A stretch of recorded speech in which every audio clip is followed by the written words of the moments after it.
जय महाराज जी की। आज की अंत अनुभूति है, क्या शीघ्र अति शीघ्र अपने लक्ष्य को प्राप्त करना चाहते हैं।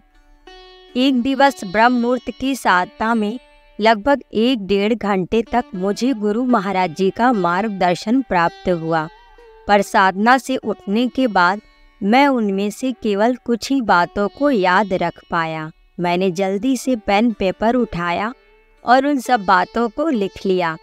आज अंत अनुभूति के इस पृष्ठ पर आप उन्हीं बातों को पढ़ पाएंगे व मेरे साथ साथ आप सब साधक भी गुरुदेव के मार्गदर्शन को प्राप्त कर पाएंगे। उस दिवस साधना में बैठते ही मन एकदम शांत हो गया और ध्यान गहरा होता चला गया। ऐसा लग रहा था जैसे मैं किसी शांत सुरंग में हूँ।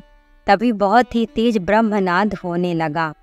उसी दिव्य नाद में से दिव्य गुरुदेव श्री आशुतोष महाराज जी की आवाज़ आई। जब दिव्य गुरु किसी भी मानव को ब्रह्म ज्ञान में दीक्षित करते हैं तो उस समय वे उसे अपनी संतान के रूप में स्वीकार करते हैं। अपनी संतान को वे अपने आध्यात्मिक गर्भ में धारण कर नया जीवन देते हैं, द्विज बनाते हैं। उस समय साधक एक अनगढ़ पत्थर की भांति होता है जिसे मूर्तिकार रूपी गुरु नया आकार देना चाहते हैं।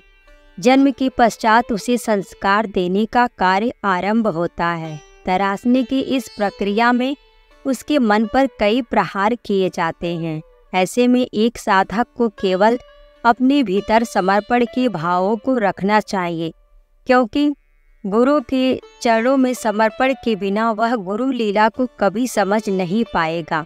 वह गुरु के हाथों से छूटकर भागना चाहेगा। सोचो, यदि पत्थर मूर्तिकार के प्रहार ही नहीं सहेगा तो बनेगा कैसे। बिना समर्पण के सद्गुरु चाह कर भी उसे मनचाहा आकार नहीं दे पाएंगे। भले ही अपनी इच्छा से वह मनमुखी साधक कई वर्षों तक अभ्यास करता रहे, पर उसकी स्थिति कोल्हू की बैल की भांति होती है। वह कहीं नहीं पहुंचता, आध्यात्मिक उन्नति नहीं कर पाता, भीतर कोई परिवर्तन नहीं आ पाता। यदि सच में एक साधक स्वयं को आकार देना चाहता है तो उसे मूर्तिकार के हाथों में आना ही होगा। उसे पूर्ण गुरु के चरणों में पूर्ण समर्पण करना ही होगा। अच्छा बुरा शुभ अशुभ जीवन में जो कुछ भी प्राप्त हो उसे गुरु की इच्छा मानकर स्वीकार करना होगा। गुरु के दिखाए मार्ग का अनुसरण कर सदैव अभ्यासरत रहना होगा। ऐसा करने पर वह शीघ्र अति शीघ्र अपने लक्ष्य को प्राप्त कर लेगा। गुरुदेव की यह दिव्य वाणी धारा प्रवाह आकाशवाणी की तरह मेरे अंतर्घट में गूंज रही थी और मुझे बड़े ही प्रेम से समझा रही थी। जय महाराज जी की।